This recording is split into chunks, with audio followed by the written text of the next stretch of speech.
प्यारे साथी नमस्कार। मैं केशपाल कुमार स्वागत करता हूं आपके अपने परिवार रोजगार विद अंकित में।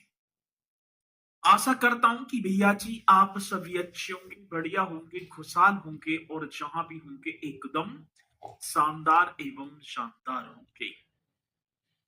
प्यारे साथी शाम के बज चुके हैं 5 और आप सभी को पता है कि 5 बजे एक बहुत ही शानदार एवं शानदार या जी हमारी उत्तर प्रदेश स्पेशल जो कि आपकी प्रशासनिक व्यवस्था वाला टॉपिक चला हुआ है और हमने वो कंटिन्यू करते आ रहे हैं।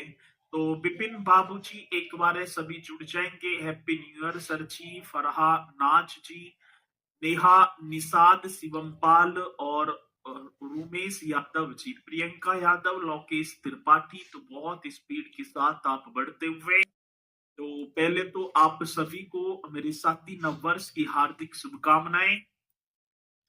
ये नववर्ष आपका जो अप्रैल का मंथ होगा, इसी नववर्ष में 24, 25 और जो है माफी चाहूंगा 25, 26 और 27 ये नववर्ष और नववर्ष का जो अप्रैल का माह आपने सोचे हुए जो सपने, ठीक है ना, उनको साकार करने का ये माह होगा, ये वर्ष होगा।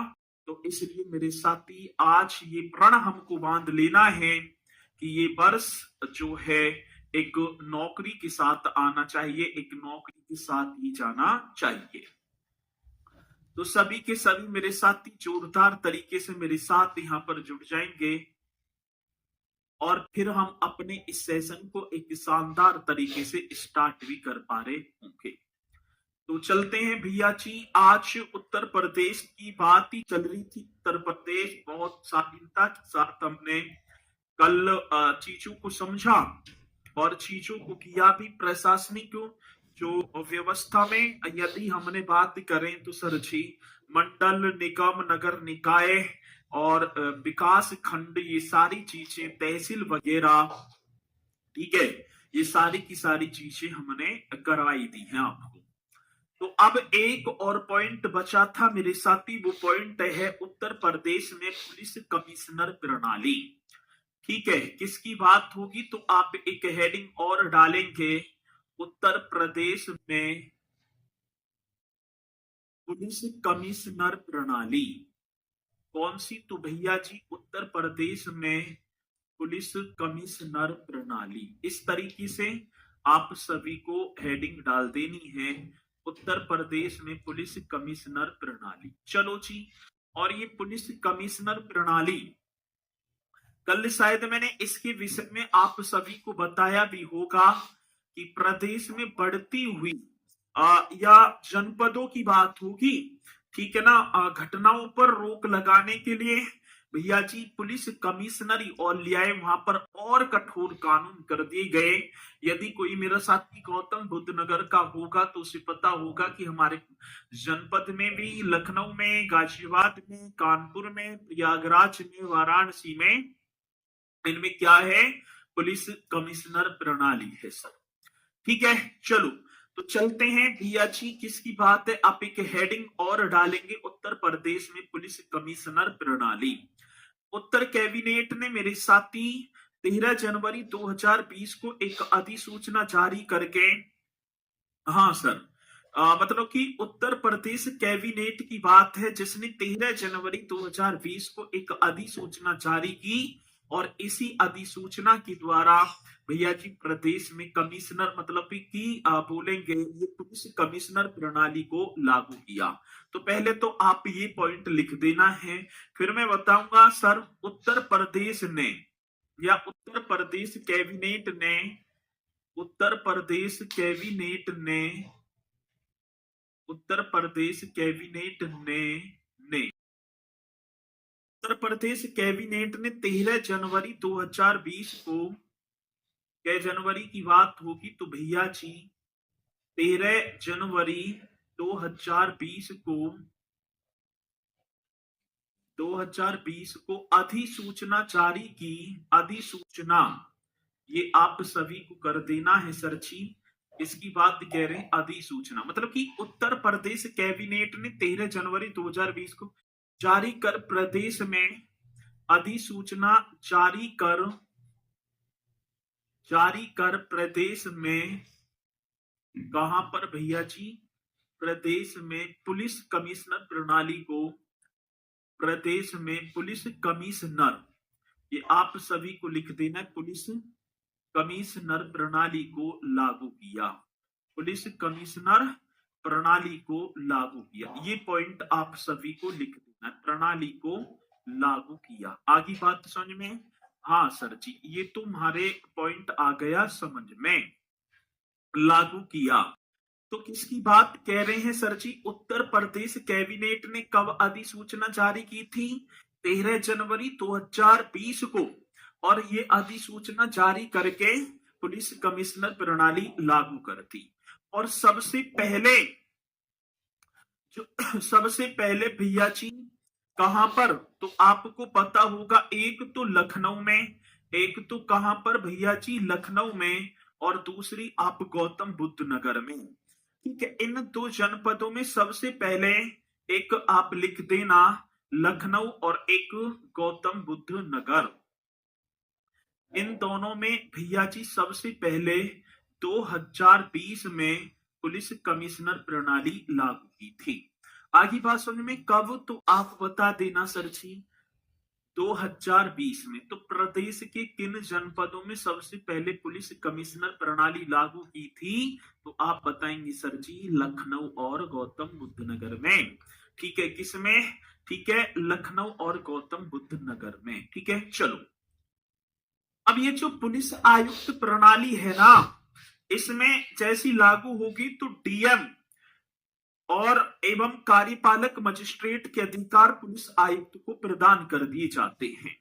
कहने का मतलब है, जो डीएम के जो अधिकार थे ना, जैसे कि बताया जाता है पुलिस का मुखिया एसएसपी हो गया, लेकिन कुछ पार्ट डीएम को मिले होते हैं, तो वो जितने भर भी जो अधिकार थे जो पुलिस प्रशासन से, वो किसको सौंप दिए जाते हैं? कमिश्नर को सौंप दिए जाते हैं। ठीक है जी, चलो तो आप ये पॉइंट लिख देना, पुलिस आयुक्त प्रणाली, यदि प्रदेश में पुलिस आयुक्त प्रणाली लागू होने पर, तो ये पॉइंट आप लिख देंगे, पुलिस आयुक्त या पुलिस कमिश्नर, हम पुलिस, ये आयुक्त बोल देंगे इसे, पुलिस आयुक्त प्रणाली या पुलिस कमिश्नर प्रणाली, ऐसी लिख दो। चलो, पुलिस कमिश्नर प्रणाली लागू होने पर, लागू होने पर जिला अधिकारी डीएम, जिला अधिकारी हो गया डीएम, डिस्ट्रिक्ट मजिस्ट्रेट, एवं कार्यपालक मजिस्ट्रेट, एवं कार्यपालक मजिस्ट्रेट, इसे हम ईएम के अधिकार, इसे हम बोलेंगे ईएम के अधिकार, ईएम के पुलिस आयुक्त को प्रदान किए जाते हैं। पुलिस आयुक्त को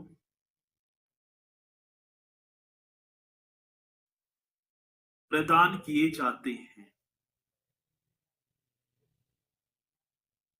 ठीक है, अब जैसे कि हमारे माना कि गौतम बुद्ध नगर में पुलिस कमिश्नर प्रणाली है, तो ये जो गौतम बुद्ध नगर के जो पुलिस कमिश्नर के मतलब कि जो डीएम और ईएम मजिस्ट्रेट को जो पुलिस के कुछ कानून थे ना, जो अधिकार थे, वो फिर भैया जी कमिश्नर को दे दिए जाते हैं, जो कमिश्नर नियुक्त होगा। अब ये जो कमिश्नर जो होगा, ये ADG rank, additional director general of police स्तर का। अब एडीजी कौन बनते हैं? मैंने आप सभी को बताया भी होगा, एडीजी जो होता है वो जोन में होता है। एडीजी इसमें होता है जोन में, 8 जोन 18 रेंज, यही तो बताए थे। और आईजी जो होगा वो किस में बन जाएगा सर जी, रेंज में। ठीक है, तो आप बताएंगे ये पुलिस आयुक्त जो होगा ना, ठीक है, अब ये जो है मतलब कि आयुक्त जो बनेगा एडीजी, एडीजी एडिशनल जनरल, मतलब कि additional director general of police rank का आईपीएस अधिकारी। कल मैंने भाई इन्हन की फुल फॉर्म आपने लिखी थी, एडिशनल, एस था सर जी, हाँ, additional general, additional director general of police ये हो जाएगा। ठीक है, additional director, additional director general of police, general of, general of police ये होगा जी, जनरल ऑफ पुलिस, यही तो कर देना है। तो additional director general of police स्तर का वरिष्ठ पुलिस अधिकारी, वरिष्ठ पुलिस अधिकारी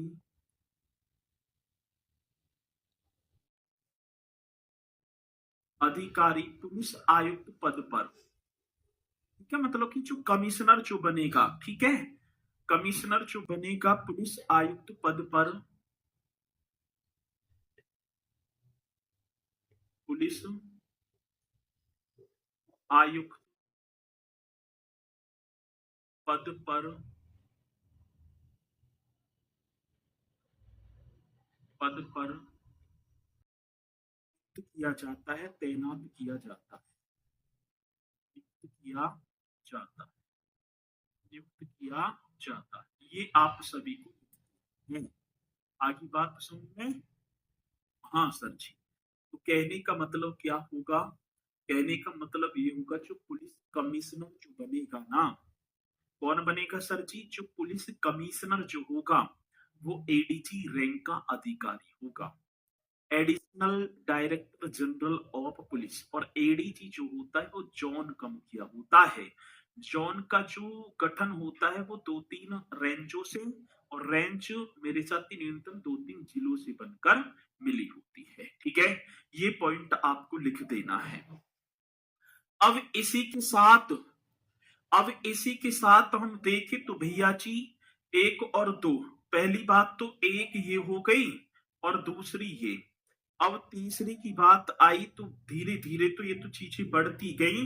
तो तीसरी भैया इन्होंने कानपुर और चौथी वाराणसी में बनाई। ठीक है, तीसरी पुलिस कमिश्नरी एक तो कानपुर, कानपुर में, और भैया जी चौथी आपकी हो जाएगी वाराणसी में। तीसरी आपकी कानपुर में और चौथी पुलिस कमिश्नरी आपकी हो गई वाराणसी में। और ये आपकी 26 मार्च 2026 को, दोनों में भैया जी के मार्च, 26 मार्च, 26 मार्च 2021 को, 26 मार्च 2021 को ये बन जाती है।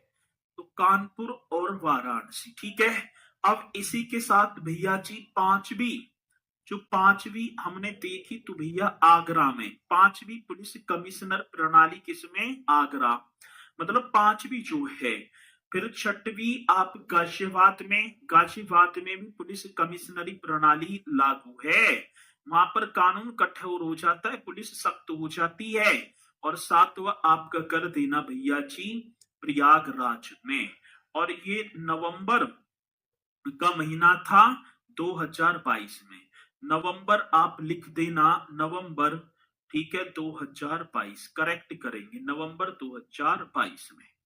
तो सर जी अब क्वेश्चन पूछा जाता है कि उत्तर प्रदेश के कितने जनपदों में पुलिस कमिश्नरी प्रणाली लागू है, तो आप बताएंगे 7 जनपदों में। सबसे पहले लखनऊ में, फिर गौतम बुद्ध नगर, कानपुर, वाराणसी, आगरा, गाजियाबाद, प्रयागराज। तो इन इन दोनों में 26 मार्च 2021 को स्टार्टिंग की, और इन तीनों में मेरे साथी 26 नवंबर 2022 को पुलिस कमिश्नरी प्रणाली लागू कर दी जाती। अब क्वेश्चन पूछा गया कि प्रदेश की पहली महिला पुलिस कमिश्नर कौन बनी थी। अब यही तो क्वेश्चन पूछा गया भैया जी, प्रदेश की पहली महिला, आए क्वेश्चन और आप ना बताएं, ठीक है ना। प्रदेश की पहली महिला कौन सी, पहली, हाँ जी, पहली महिला पुलिस कमिश्नर, जल्दी से बताएंगे, पहली महिला पुलिस कमिश्नर। अब देखो सर जी, तो प्रदेश की पहली महिला पुलिस कमिश्नर जिनका नाम होगा लक्ष्मी सिंह। और ये ठीक है ना, कहाँ की बनी थी लक्ष्मी सिंह, अब भी है वर्तमान में लक्ष्मी सिंह। और ये भैया जी गौतम बुद्ध नगर, लक्ष्मी सिंह की बात आती है तो सर आप गौतम बुद्ध नगर राइट कर देना। कहाँ की, तो गौतम बुद्ध नगर की। तो मेरे साथी, उत्तर प्रदेश की पहली महिला पुलिस कमिश्नर जिनका नाम होगा लक्ष्मी सिंह, और ये गौतम बुद्ध नगर की अब भी वर्तमान में पुलिस कमिश्नर है जी। आगे बात समझ में, चलो जी, पॉइंट एकदम करेक्ट होगा, आप सभी के समझ में आया होगा। चलो जी, ये पॉइंट भी आप लिख देना एकदम राइट तरीके से। तो उत्तर प्रदेश की पहली महिला पुलिस कमिश्नर जिनका नाम होगा लक्ष्मी सिंह। आगे बात समझ में, हाँ, अब ये 7 जनपदों में पुलिस कमिश्नरी प्रणाली लागू है। अब एक और हेडिंग आप डालेंगे, पहले हेडिंग नहीं डालो, एक क्वेश्चन लिख दो, डॉक्टर भीमराव अंबेडकर पुलिस अकादमी कहाँ स्थित है। क्वेश्चन अभी हमसे ऐसी नोट करके लिख दो, चलो जी नोट करके लिख दो, क्योंकि क्वेश्चन बनते हैं, अब बनेंगे तो आप लिखेंगे सर जी, डॉक्टर भीमराव अंबेडकर पुलिस अकादमी कहाँ स्थित है।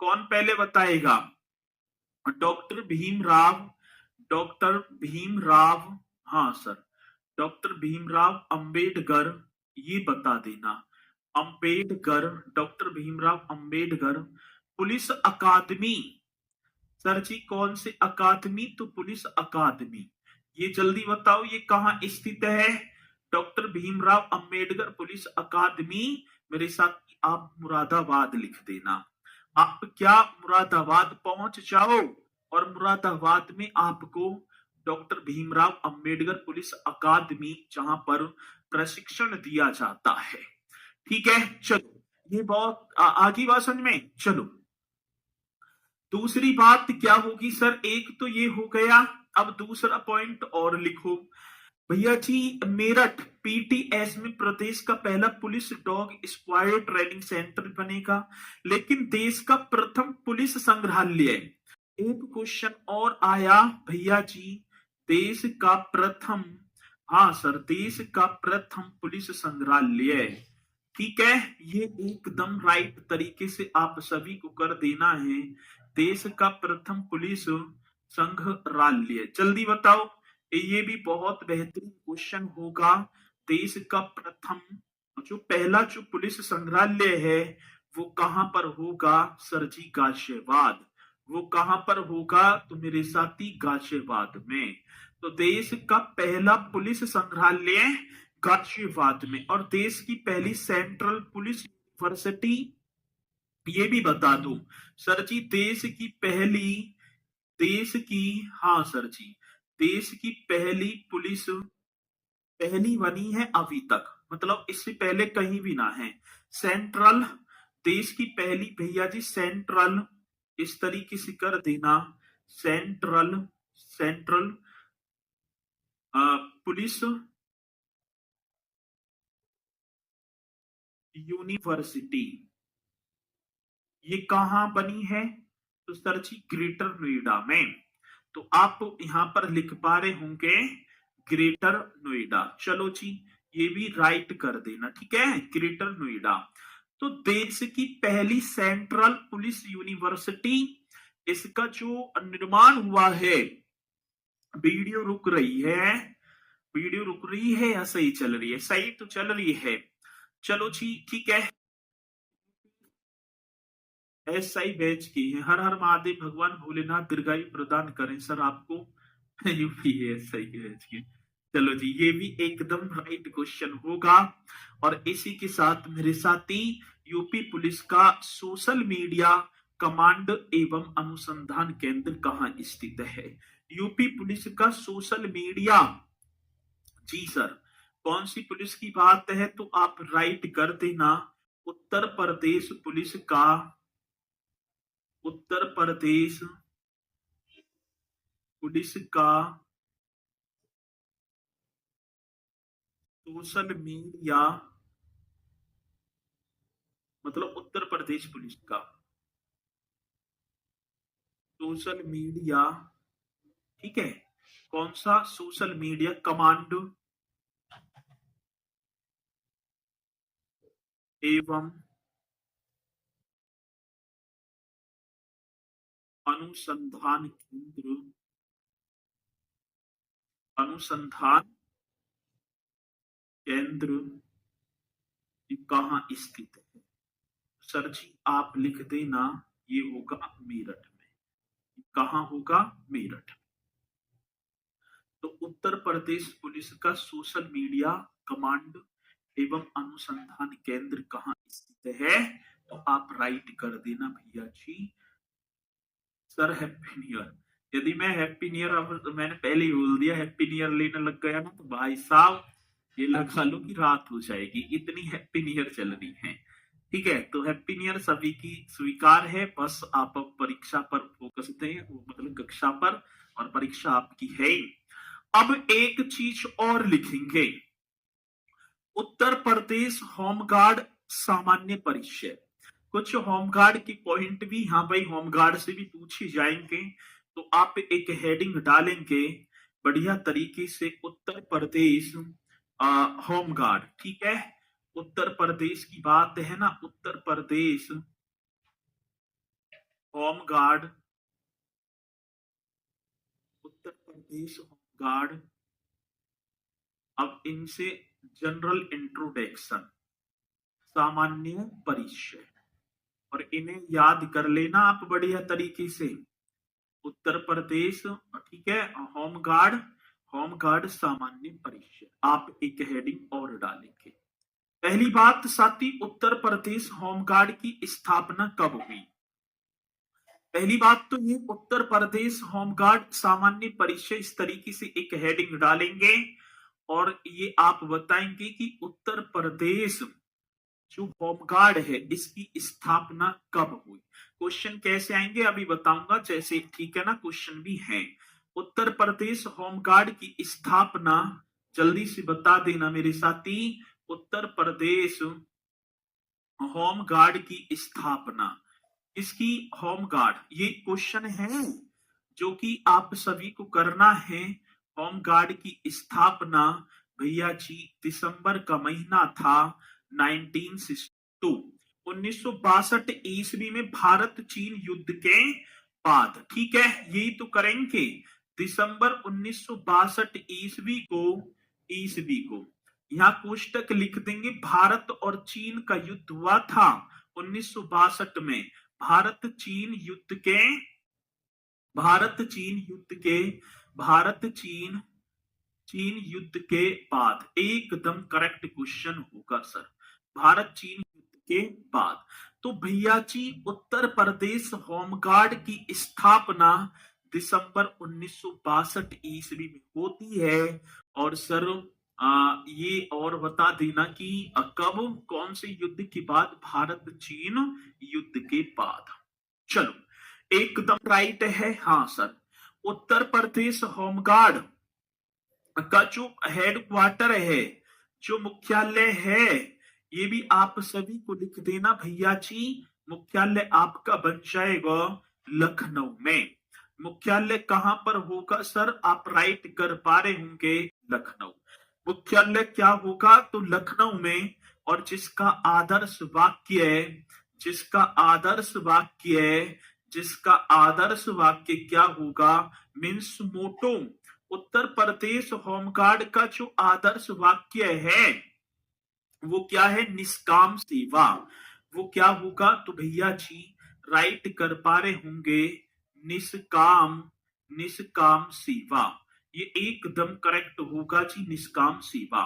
तो आदर्श वाक्य निष्काम सेवा, सर्विस विदाउट रिवार्ड, आप करते ना सर जी, सर्विस इस तरीके से करेंगे, मतलब कि इंग्लिश में भी पूछ लिया जाए, ठीक है ना, विदाउट, विदाउट विदाउट रिवार्ड, ठीक है, रिवार्ड, ये आप सभी को लिख देना है। तो सर्विस विदाउट रिवार्ड मेरे साथी, ये एकदम राइट होगा, विदाउट कर देना, ठीक है। तो ये क्या होगा, तो भैया जी विदाउट, यू बना देना इसे, ठीक है, विदाउट। रिवार्ड मतलब निष्काम सेवा, ये निष्काम सेवा किसकी है, मतलब कि मोटो, ये किसका मोटो होगा, ये उत्तर प्रदेश होमगार्ड का मोटो होगा। होमगार्ड विभाग का जो, अब देखो जैसे होमगार्ड, अब आप बनेंगे होमगार्ड, तो होमगार्ड विभाग में जो सबसे ऊंचा पद होता है, जैसे पुलिस महानिदेशक, डीजीपी, डायरेक्टर जनरल और पुलिस, तो पुलिस विभाग में सबसे ऊंचा जो पद होता है वो डीजीपी का होता है, डायरेक्टर जनरल ऑफ पुलिस।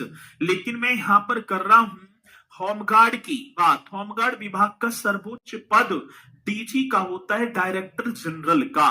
तो आप लिख देना भैया जी, होमगार्ड में, होमगार्ड, होमगार्ड विभाग में मतलब सबसे ऊंचा, होमगार्ड विभाग का सर्वोच्च पद, सर्वोच्च मतलब समझ रहे हैं, सबसे ऊंचा पद, सर्वोच्च पद किसका होगा, तो आप लिख देना भैया जी डीजी का। किसका होगा, तो यहां पर आप राइट करेंगे डीजी, ऐसे कर दो भैया जी, डी जी, ठीक है, डीजी, डायरेक्टर जनरल, ठीक है ना, डीजी का हो गया भैया जी डायरेक्टर, डायरेक्टर जनरल। बहुत बेहतरीन क्वेश्चन है, आखिरी बात समझ में। तो डायरेक्टर जनरल और वर्त या कमांडेंट जनरल भी बोल देंगे इसे, डीजी को, या आप क्या बोल देंगे भैया जी, कमांडेंट। बहुत बेहतरीन क्वेश्चन है, कमान कमांडेंट, कमांडेंट जनरल, ये भी हम इसे डीजी बोल दो, डायरेक्टर जनरल या कमांडेंट जनरल, ये आप लिख देना। आगे बात समझ में। तो होमगार्ड विभाग का सबसे ऊंचा जो पद होता है वो किसका होता है, डायरेक्टर जनरल का, डीजी का, इसे कमांडेंट जनरल भी हम बोल देंगे। फिर इसी के साथ आगे आओ, वर्तमान डीजी कौन है, यदि ये भी क्वेश्चन पूछ लिया जाए भैया जी कि वर्तमान में डीजी कौन है, वर्तमान उत्तर प्रदेश होमगार्ड में वर्तमान डीजी, स्पीड के साथ बताओ भैया, कौन आज वर्तमान में डीजी, डायरेक्टर जनरल कौन है, कौन पहले बताएगा, एम के वसाल, ठीक है, ये होंगे भैया जी एम के वसाल। इस तरीके से आप सभी को लिख पा रहे हैं ना, एम के वसाल, ठीक है, एम के वसाल वर्तमान में उत्तर प्रदेश होमगार्ड की कौन होंगी, डीजी होंगी, सबसे बड़ा पद होगा। जैसे राजीव कृष्ण डीजीपी है ना, डायरेक्टर जनरल ऑफ पुलिस, ऐसी होमगार्ड में आप देखेंगे तो सबसे बड़ा पद होगा एम डीजी का, और एम के वसाल मेरे साथी ये होंगे। सर मैं आज बैच खरीदा, बहुत बढ़िया, शाबाश, ऐसी करो। आगे चलते हैं भैया जी, अब तैयारी करते चलना है। वर्तमान में उत्तर प्रदेश के होमगार्ड मंत्री कौन है, ये भी क्वेश्चन है भाई।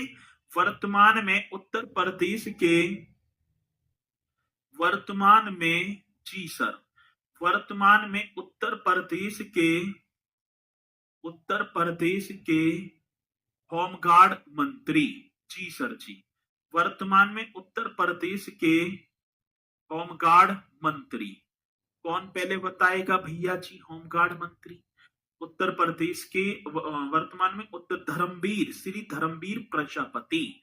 तो कौन होंगे भैया जी, श्री धर्मवीर प्रजापति, राइट कर देना सर, श्री धर्मवीर प्रजापति, एकदम करेक्ट आ रही है बात समझ में।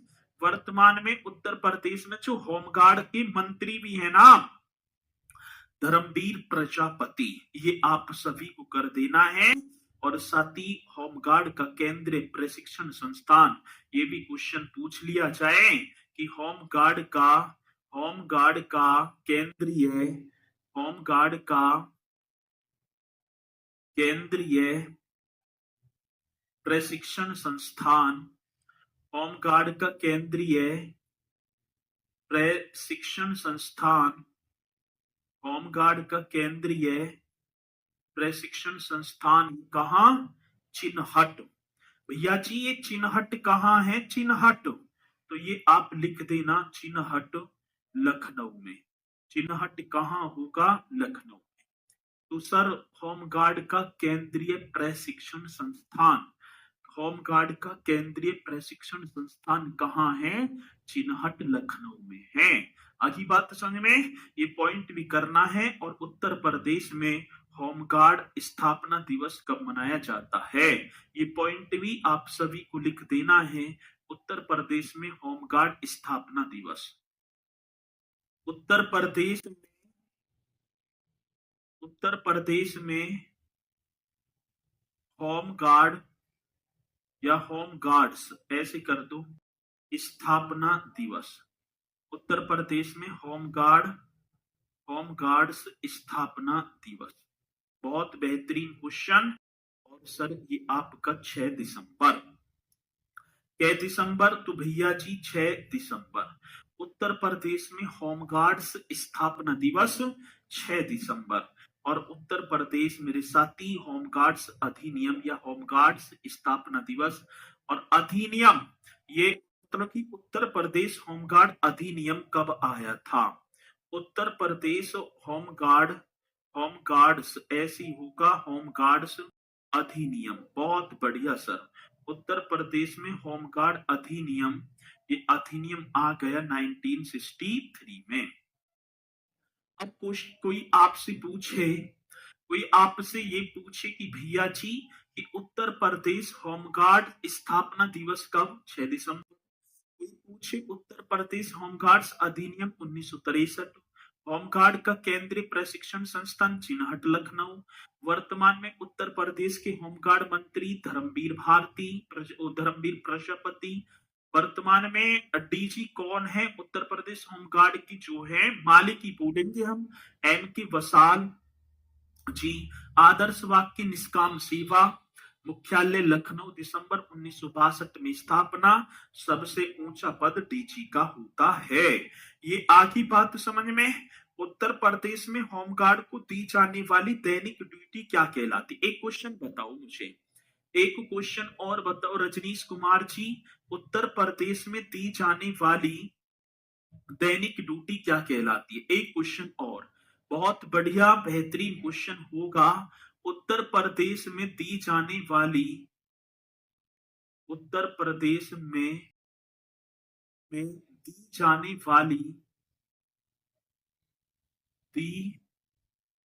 जाने वाली, मतलब कि उत्तर प्रदेश में दी होमगार्ड को दी जाने वाली, ऐसे लिख दो उत्तर प्रदेश में, वारे लिखो चलो।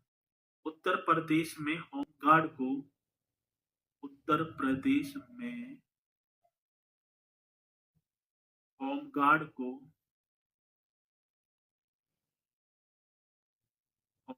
को दी जाने वाली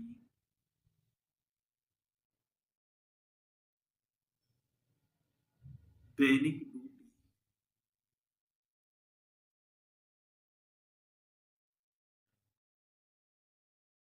क्या कहलाती है? बताइयो। उत्तर प्रदेश में होमगार्ड को दी जाने वाली दैनिक ड्यूटी होती है, उसे मस्टर रोल या आधारित ड्यूटी कहते हैं। उसे क्या बोलते हैं सर जी? Muster roll. उसे क्या बोल देंगे? मस्टर रोल या आधारित ड्यूटी, या हम क्या बोलेंगे? आधारित ड्यूटी, या हम बोल देंगे भैया जी आधारित ड्यूटी। ये पॉइंट आपको नोट कर लेने हैं। उत्तर प्रदेश में होमगार्ड को दी जाने वाली जो तो क्या कहलाती है? तो आप लिख देना सर जी मस्टर रोल, ऐसे बता देना आधारित ड्यूटी। चलो जी, ये पॉइंट उत्तर प्रदेश होमगार्ड से हैं। और मुझे निश्चित मैं कह सकता हूं कि भैया जी यहां से एक क्वेश्चन आपको देखने को मिलेगा 100%। अब जब 100% मिलेगा तो आपने नोटिफिकेशन पढ़ा भी होगा बढ़िया तरीके से। अब होमगार्ड में क्वेश्चन पूछे जाएगा शारीरिक मानक परीक्षण। एक आप हेडिंग डाल दो सारा रिक, एक हेडिंग डालो भैया जी। सारा मतलब कि सारा, शारीरिक, शारीरिक कह रहा हूं मैं, शारीरिक, शारीरिक मानक परीक्षण, शारीरिक मानक परीक्षण, परीक्षण आप ये आप हेडिंग डाल दो, शारीरिक, शारीरिक मानक परीक्षण। अब ये मानक परीक्षण क्या होगा, शारीरिक मानक परीक्षण। अब ये भी देखें भैया जी, अब मुझे ये बताओ, एक छोटा सा क्वेश्चन, ये तो डल गई हेडिंग। अब मैं आपसे ही पूछूंगा, कोई भी टीप टाप के ना लिखेगा, ठीक है, कोई भी टीप टाप के ना करेगा। अब मैं शारीरिक मानक परीक्षण में एक हो गया भैया जी सामान्य, क्या है सर जी, सामान्य, एकदम करेक्ट होगा सामान्य। अन्य पिछड़ा वर्ग, कौन सा भैया जी, अन्य पिछड़े वर्ग को, अन्य पिछड़े वर्ग को मतलब ओबीसी ऐसी आ जाए, अनुसूचित जाति, और क्या होगा भैया जी, अनुसूचित अच्छा अनुसूचित जाति, अभी जाति है, अनुसूचित जाति, पिछड़ा वर्ग को अनुसूचित जाति, जातियों के पुरुष अभ्यर्थियों को, पुरुष अभ्यर्थी, माफी चाहूंगा, पुरुष अभ्यर्थियों को या अभ्यर्थियों की के लिए न्यूनतम, अभ्यर्थियों की तम न्यूनतम हाइट। अब मुझे बता दो भैया कितनी हाइट मांगी जा रही है तुम्हारे लिए, भाई बिना टी पे बताएंगे, कोई भी देख के मत बता दियो, और देखूंगा मैं, मतलब कि जैसे कि क्वेश्चन आ जाए कि उत्तर प्रदेश होमगार्ड नोटिफिकेशन 2025 में, एक तो आपकी सामान्य जनरल, एक क्या होगा सर जी, अन्य पिछड़ा वर्ग को, अनुसूचित जातियों की पुरुष अभ्यर्थियों की न्यूनतम ऊंचाई कितनी है, न्यूनतम ऊंचाई कितनी होगी, जल्दी बताओ, एकदम बेहतरीन। अरे भैया दिमाग यहाँ खोल के लिख लो, ये मैंने क्या लिखा, उत्तर प्रदेश होमगार्ड्स अधिनियम 1963 आया, अधिनियम लिखवाया मैंने यहाँ के, आगे बात समझ में। सामान्य, अन्य पिछड़ा वर्गों और अनुसूचित जातियों की पुरुष अभ्यर्थियों की न्यूनतम हाइट कितनी है, ये बता दो मुझे। बहुत बेहतरीन क्वेश्चन है। तो यहाँ पर बताते हुए सर जी ना बता रहे, कोई भी ना बता रहा, कोई भी मेरा साथी इस क्वेश्चन का जवाब नहीं दे पा रहा है। अब बताने लगे सर जी 168 सेंटीमीटर, बहुत बढ़िया, 168 सेंटीमीटर। अब बताइए भैया जी बहुत देर में, लेकिन मैं यहीं पर अनुसूचित जनजाति की बात करूं, अनुसूचित जनजाति के जो पुरुष हैं, अनुसूचित जनजाति, ये आप जल्दी बता दो, अनुसूचित जनजाति के जो पुरुष अभ्यर्थी हैं, पुरुष अभ्यर्थियों के लिए मतलब पुरुष अभ्यर्थियों के लिए कितनी हाइट चाहिए, तो आप लिख देना सर जी 160 सेंटीमीटर, कितनी, 160 सेंटीमीटर। आगे बात समझ में ना, ये तो हो गया 168, और 160 किसके लिए चाहिए, अनुसूचित जनजाति के लिए। सामान्य, अन्य पिछड़ा वर्ग सेम यही, इनके लिए सीना कितना चाहिए भैया जी, सीना, इनके लिए सीना जो होगा वो होगा भैया जी 79 बिना फुलाव के और 84 फुलाव के, ठीक है ना। कहने का मतलब है सीना जो होगा 79 सेंटीमीटर तो होगा बिना फुलाव के, और 5 सेंटीमीटर का फुलाव भी चाहिए, तो 84, तो 79 84। और इनके लिए भैया जी, इनके लिए सीना कितना चाहिए, तो आप लिख देना सर जी, इनके लिए सीना चाहिए 77 से 82, ठीक है ना, 77 से 82, इनके लिए सीना ये चाहिए, इनके लिए सीना भैया जी ये चाहिए। किसी मेरे साथी को कोई डाउट है भैया जी यहाँ तक बताएंगे, किसी भी मेरे साथी को कोई डाउट नहीं होगा? डाउट नहीं होगा, ये मुझे पूर्णतः विश्वास है। आगे बढ़ जाओ, अगला क्वेश्चन। अब यही बात आती भैया जी महिला, ठीक है ना। अब मैं यहां लिख दूं महिला, सेम वही आपको लिख देना है। अब महिला वर्ग के लिए, ठीक है, महिला वर्ग। अब मैंने यहाँ हेडिंग डाल दी महिला वर्ग। अब महिला वर्ग में आपका सामान्य सेम यही पंक्ति कर देना है, पुरुष हटाकर यहाँ महिला लगा दो। तो महिला के लिए भैया जी 152 सेंटीमीटर हाइट, न्यूनतम हाइट, ठीक है ना। न्यूनतम, न्यूनतम कम से कम न्यूनतम ऊंचाई जो होनी चाहिए वो कितनी होनी चाहिए भैया जी? 152 सेंटीमीटर। आगे बात समझ में, 152 सेंटीमीटर। चलो जी। और अनुसूचित जनजाति, यदि यहां पर आ जाए क्वेश्चन अनुसूचित जनजाति, हाँ सर, कौन सी जनजाति की बात है? अनुसूचित जनजाति महिला अभ्यर्थी। अनुसूचित जनजाति महिला, महिला जो अभ्यर्थी है, अभ्यर्थियों के लिए, अभ्यर्थियों के लिए, ठीक है। अब इनके लिए भैया जी 147 सेंटीमीटर, 147 सेंटीमीटर। ये क्वेश्चन बनेंगे, नहीं देख लेना आप, ठीक है। आप देख लेना, जब पेपर देख के आओ ना तब मुझे बता देना कि सर जी हाँ, ठीक है सर, फुट में ना पूछे, आप सेंटीमीटर की बात करो। वजन की बात है, महिला अभ्यर्थियों के लिए न्यूनतम वजन, यदि महिला अभ्यर्थियों के लिए, ये भी क्वेश्चन आ जाए भैया जी, महिला अभ्यर्थियों के लिए, अभ्यर्थियों के लिए, अभ्यर्थियों के, महिला अभ्यर्थियों के लिए, लिए न्यूनतम वजन, कम से कम न्यूनतम वजन, न्यूनतम वजन कितना होना चाहिए मेरे साथी? 40 किलो, ठीक है ना, 40 केजी, 40 किलो वजन भी चाहिए। आगे बात समझ में। तो महिला अभ्यर्थियों के लिए न्यूनतम जो वजन है वो कितना चाहिए? तो भैया जी वो चाहिए 40 केजी। आगे बात समझ में। ये पॉइंट आप सभी को लिखना है बहुत शानदार तरीके। ये वो क्वेश्चन है जो आपसे परीक्षा में पूछे जाएंगे। अब बात आती है भैया जी शारीरिक दक्षता, शारीरिक, शारीरिक दक्षता परीक्षण। शारीरिक ये कर देना भैया जी, शारीरिक मतलब कि दक्षता परीक्षा की बात है।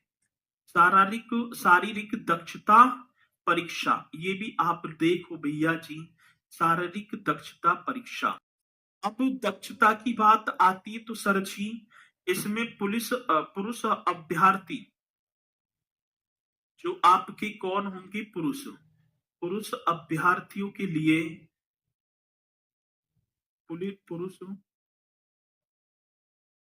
अभ्यर्थियों के लिए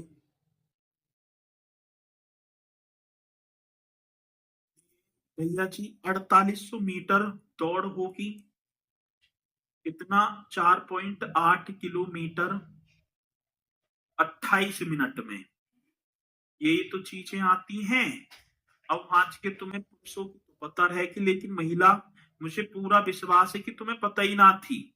अब महिलाओं के लिए तो आप कर देना 2400 मीटर 16 मिनट में, 16 मिनट में। ये क्वेश्चन है जी, ये क्वेश्चन है, इन्हें आप नोट कर लेंगे जब आपका पेपर पास हो जाएगा, ठीक है ना। जब आपका पेपर पास हो जाएगा तो आपको कितनी दौड़ लगानी होगी? तो आप बताएंगे सर जी दौड़, हाँ, तो भैया जी हमें दौड़ लगानी होगी 4800 मीटर, मतलब 4.8 किलोमीटर की 28 मिनट में, और महिला अभ्यर्थियों को 2400 मीटर मतलब 2.4 किलोमीटर 16 मिनट। ठीक है ना, ये पॉइंट आके समझ में। चलो अब इसी के साथ अब देखते हैं भैया क्वेश्चन। अब मुझे ये बताओ कि ये मैंने क्वेश्चन आप सभी को कराए थे, आप सभी को मैंने ये क्वेश्चन कराए और इन्हें अब एक बार बताओ। चलो जी बताओ जी।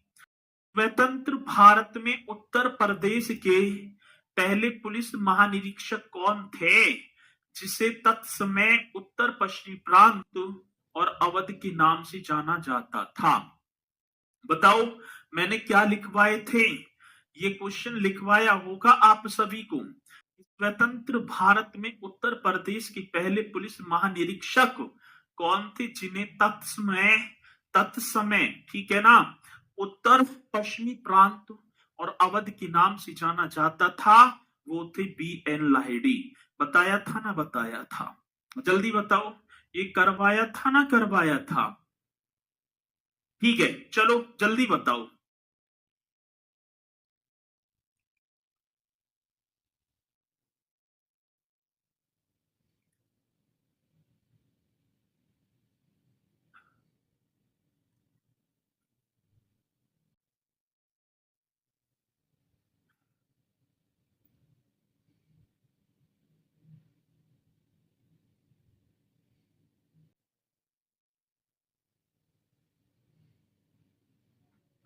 अब इन्हें बता दो सर।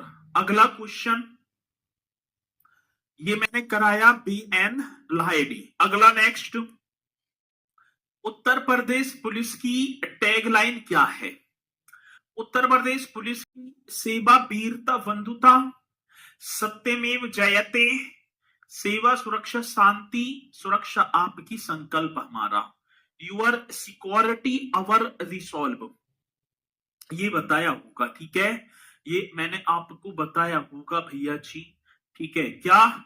उत्तर प्रदेश पुलिस की टैगलाइन सुरक्षा आपकी संकल्प हमारा। आगे देखो जी, यूपीएसएस ये भी मैंने करवाऊंगा इसे। Uttar Pradesh security, Uttar Pradesh special security force. अब ये 2020 में बनी थी ये। कब? 2020 में।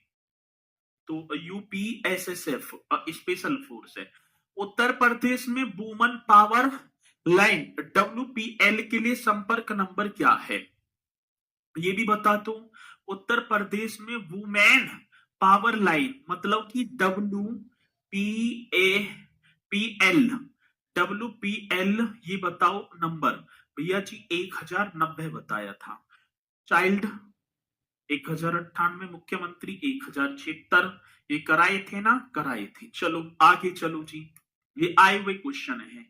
उत्तर प्रदेश के किस जिले में देश के प्रथम पुलिस संग्रहालय की स्थापना की गई? तो अभी जस्ट कराया मैंने, मैं दिखा भी सकता हूं भैया जी आपको, आपको मैं दिखा भी सकता हूं। ठीक है ना, अब दिखा दो सर जी। तो एक सेकंड,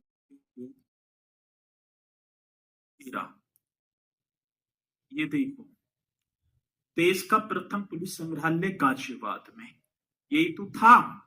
और यहां भी आप देख सकते हैं भैया, ये रहा देश का पहला पुलिस संघ उत्तर प्रदेश में, और देश का ही था तो कहा। अच्छा ये एक कहाँ कट गया, वो तो क्वेश्चन ही कट गया। तो देश का पहला पुलिस संग्रहालय ये मुख्यालय होगा, तो मुख्यालय आपका लखनऊ में।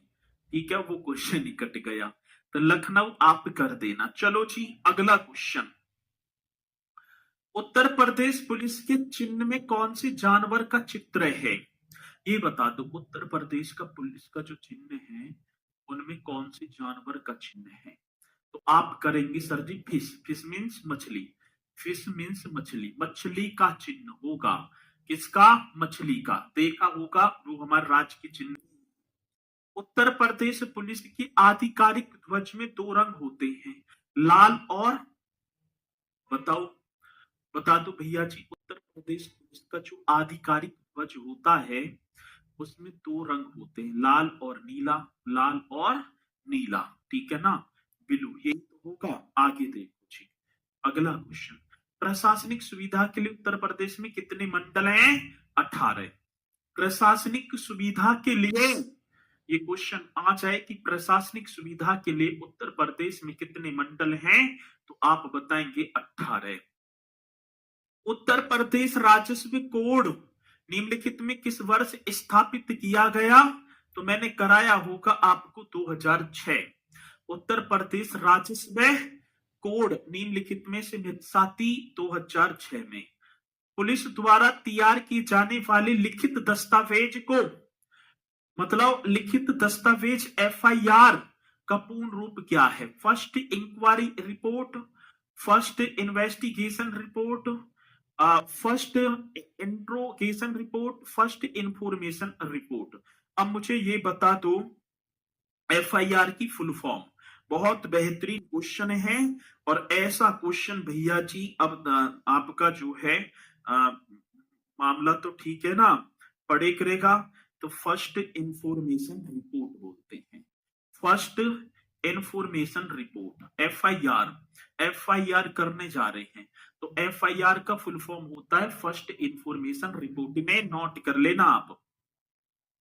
उत्तर प्रदेश में पुलिस रेंजों की संख्या कितने, जिसमें प्रत्येक में 2 जिले होते हैं? मैंने बताया रेंज 18 और जोन कितने थे? 8।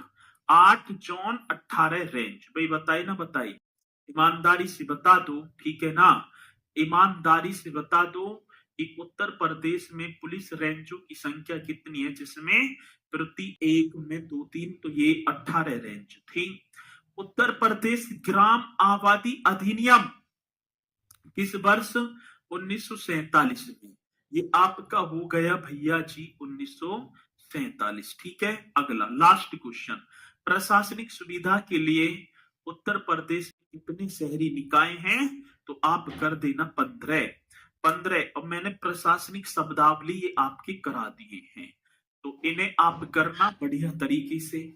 भैया जी मैंने कोई अपनी तरफ से ऐसी कोई कसर ना छोड़ी कि आपको लगे, देखो कुछ ये 5 उंगली हैं, पांचों की पांचों समान ना होती, ठीक है। कुछ यहाँ ऐसे भी होंगे जिन्होंने, ठीक है, रोजगार की तलाश में है और पढ़े हैं, वो काफी दिन से पढ़ रहे हैं, ठीक है। और कुछ मेरे साथी ऐसे हैं जिन्हें अब मौका मिला है और वो अपनी तैयारी में अब लगे हैं। तो अभी एक भैया कह रहे हैं कि इतने आसान क्वेश्चन नहीं आते, ठीक है। तो आप, अब मैं कहूं या ना कहूं, अब इतने दिन से आप तैयारी करते आ ही रहे हैं, तो फिर तो दिक्कत वाली बात है ना। यदि टफ आती तो परीक्षा तो निकाल लिए होते।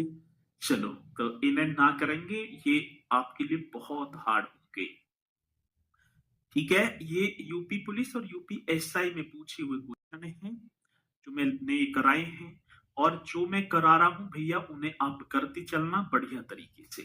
तो इसी के साथ मेरे साथी, एक और बात, कल मेरी क्लास हो भी सकती है और ना भी हो सकती होगी, तो वो आपको शेड्यूल वीडियो मिल जाएगी, और ना होगी तो शेड्यूल ना होगी, ठीक है ना।